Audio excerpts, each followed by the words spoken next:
Bienvenue dans le podcast Entrevoix. Je m'appelle Sonia Hiver, je suis artiste, exploratrice d'imaginaire, chercheuse de résonance et pour ce 4e épisode, prenons les armes avec Niki de Saint-Phalle.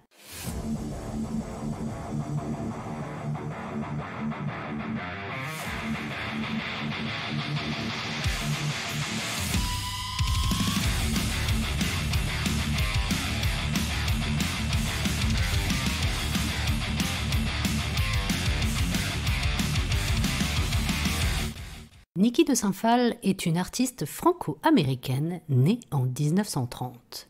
Catherine Marie-Agnès, rebaptisée Niki par sa mère, est la deuxième d'une fratrie de 5 enfants composée de 3 filles et de 2 garçons. Elle grandit entre 2 cultures et 2 pays différents. Sa mère était une rentière américaine.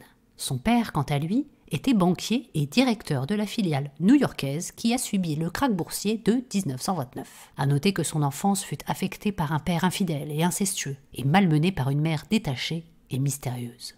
Malgré ses privilèges bourgeois, Niki de Saint-Phalle est consciente des inégalités et des problèmes sociaux et raciaux. Son décalage avec son milieu a fait grandir en elle une révolte.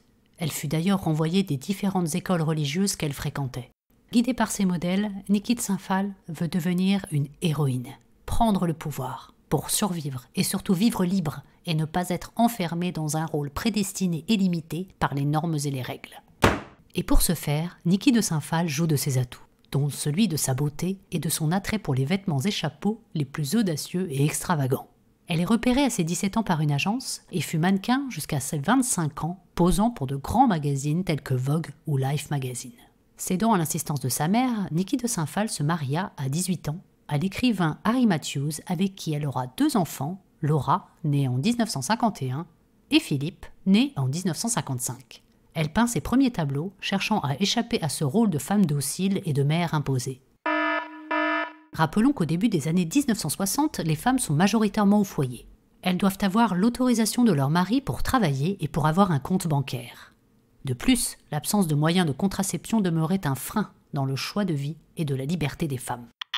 À ses 22 ans, elle fut hospitalisée pour une grave dépression nerveuse et continuera à peindre pour trouver son salut en tant qu'artiste. Si elle se proclame autodidacte, elle se définit plutôt volontiers comme une réalisatrice de rêves plutôt qu'une artiste et s'intéresse aussi à l'histoire de l'art, se nourrissant de courants artistiques divers et variés. L'art est ce qui l'a sauvée, lui a permis de ne pas sombrer dans la folie ou même devenir une terroriste, comme elle l'avait déclaré. Pour se sauver, Niki de Saint-Phalle sait qu'elle doit commencer sa descente aux enfers, comme elle dit. Elle quitte son mari, lui laisse la garde de ses 2 enfants pour creuser les raisons de son mal-être, pour expurger sa violence, sa colère. Elle se cherche. Elle survit grâce aux achats de ses œuvres par son ex-mari et juste avant d'entamer sa série de tirs, elle réalisa un martyre de la Saint-Sébastien intitulé « Portrait de mon amour ». Ce portrait est un buste habillé d'une chemise ainsi que d'une cravate et où la tête est remplacée par une cible. Dans cette installation participative, sont mises à disposition des visiteurs des fléchettes afin qu'ils tirent en pleine tête de cet amant infidèle que l'amoureuse veut oublier. Avec cette installation, Niki de Saint-Phalle est rattachée au mouvement appelé les Nouveaux Réalistes. Elle est la seule femme parmi ce groupe masculin formé en 1960 et fondé par le peintre Yves Klein et le critique d'art Pierre Restany. Ces artistes étaient réunis en réaction à l'abstraction par une volonté de retour à la réalité en s'appropriant les objets de la vie quotidienne de récup issus de la société industrielle et de la société de consommation en plein essor. L'art n'est plus seulement une image, une toile, une sculpture. Il présente un objet plus qu'il ne le représente. L'objet est un langage plastique en lui-même. J'espère que ces éléments vous permettront de situer un peu le contexte afin de comprendre la démarche de Niki de Saint-Phalle. Comme une illumination lors de sa première exposition, l'envie lui vint de faire saigner la peinture en lui tirant dessus. Jean Tinguely, compagnon de travail indispensable qu'elle rencontra en 1950 et avec qui elle partagera un amour passionné et passionnel, lui suggère de commencer tout de suite. Cette idée n'a pas le temps d'être creusée, elle doit exister, maintenant. Elle prit alors de vieilles planches de récup qu'elle garnit de plâtre pour faire tenir ce qui lui passait sous la main, allant jusqu'à prendre des œufs, des spaghettis, des tomates, différents objets, des jouets, des ustensiles. Elle cache des poches remplies de peintures de couleurs différentes.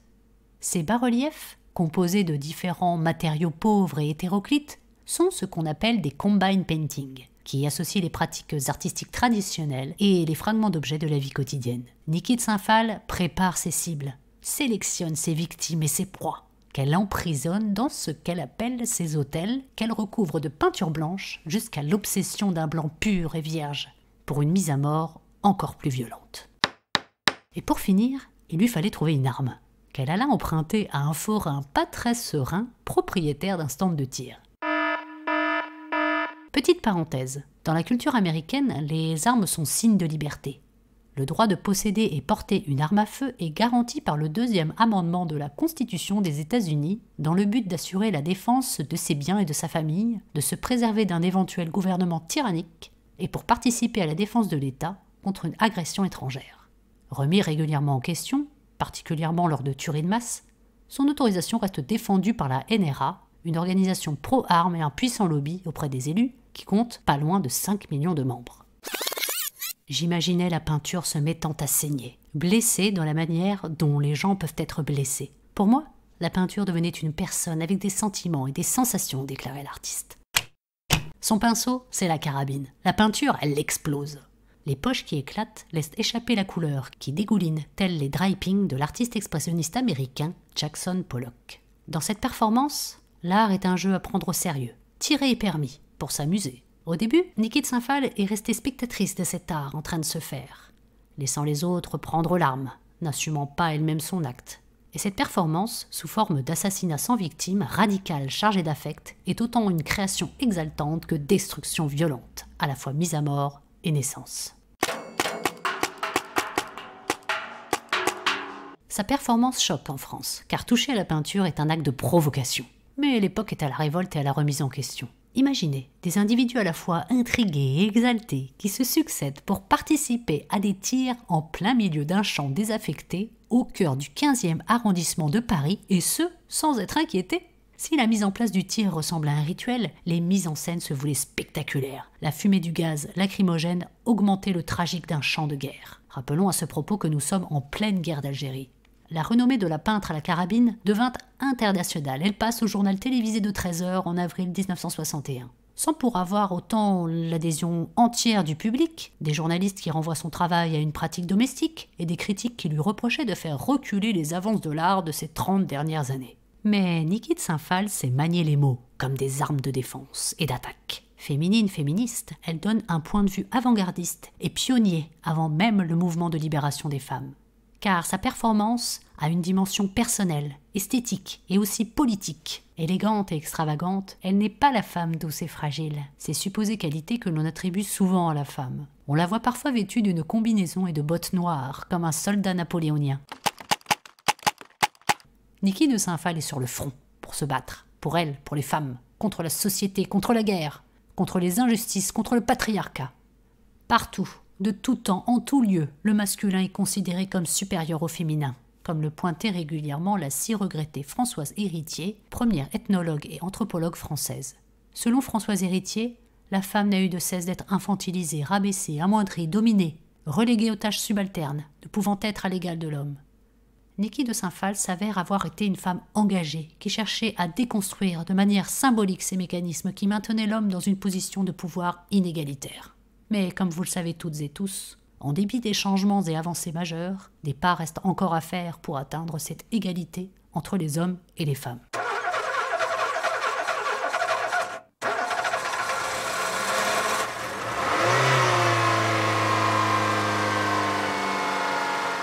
Cette lutte menée par Niki de Saint-Phal est symbolique.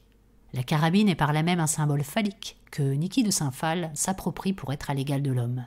Elle est révoltée contre sa famille, contre l'école, contre la patrie, contre les plans que la société et sa famille ont pour elle. Elle ressent un besoin cathartique, libérateur, de faire sortir cette violence sans la nier, pour être. Plus tard, elle révélera dans une lettre adressée à sa fille qu'elle était violée par son père à l'âge de 11 ans, osant dire ce que les personnes abusées craignent d'avouer, car on devait le taire. Par l'intermédiaire de la créativité, elle retourne le mal. Sans l'art, son corps n'aurait cessé de souffrir, et son âme aurait continué de crier au secours. La femme blessée blesse à son tour, dans la démesure, dans la folie concentrée, assumée, architecte de sa rage. Face à un ou plusieurs traumatismes, les réactions et les capacités de résilience sont immenses. Niki de Saint-Phalle gratte, triture, là où ça fait mal, révélant sa blessure pour mieux cautériser la plaie. L'électron libre a, à travers l'art, su riposter, décharger, évacuer cette violence pour la sublimer. En 1974, elle réalise d'ailleurs Daddy et s'attaque à la figure du père, dans une mise à mort symbolique, violente, perverse, vengeresse, à la hauteur des traumatismes. Elle abandonne peu à peu le tir au bout de 2 ans, à la fois inquiète par cette trop grande excitation et effrayée par cette dépendance semblable aux effets d'une drogue. Elle est perturbée par cette non-maîtrise qu'elle voit comme des chaînes entravant sa précieuse liberté. Cette liberté, elle continuera à l'exprimer à travers son art avec ses fameuses nanas, ces sculptures monumentales de femmes voluptueuses, colorées, guerrières et dominatrices.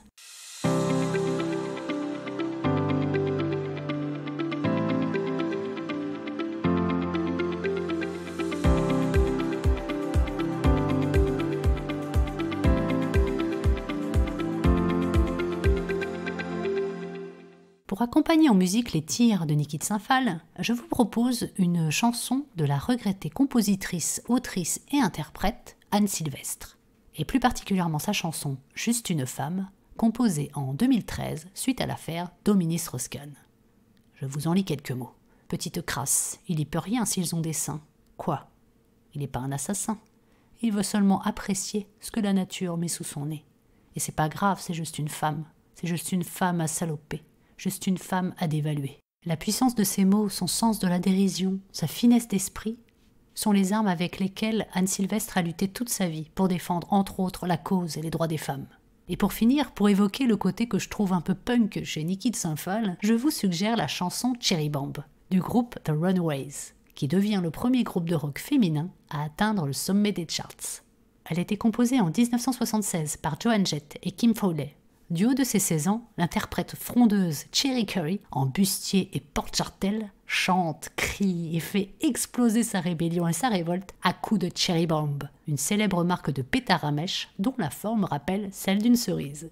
Voilà, le 4e épisode du podcast Entrevoix arrive à son terme. Si les tirs ou l'univers de Niki de Saint-Phalle vous inspire, s'il vous parle, n'hésitez pas à me le faire savoir par le biais des différents réseaux, Instagram, Twitter, LinkedIn, où vous pouvez aussi rejoindre le groupe Facebook Entrevoix et sa communauté pour échanger, partager vos mots, vos émotions, votre poésie et pourquoi pas vos expériences. Bref, toute votre créativité en lien avec cet épisode. On se retrouve donc bientôt sur les réseaux et les plateformes d'écoute. En attendant, je vous souhaite de belles résonances. À très vite pour un nouvel épisode.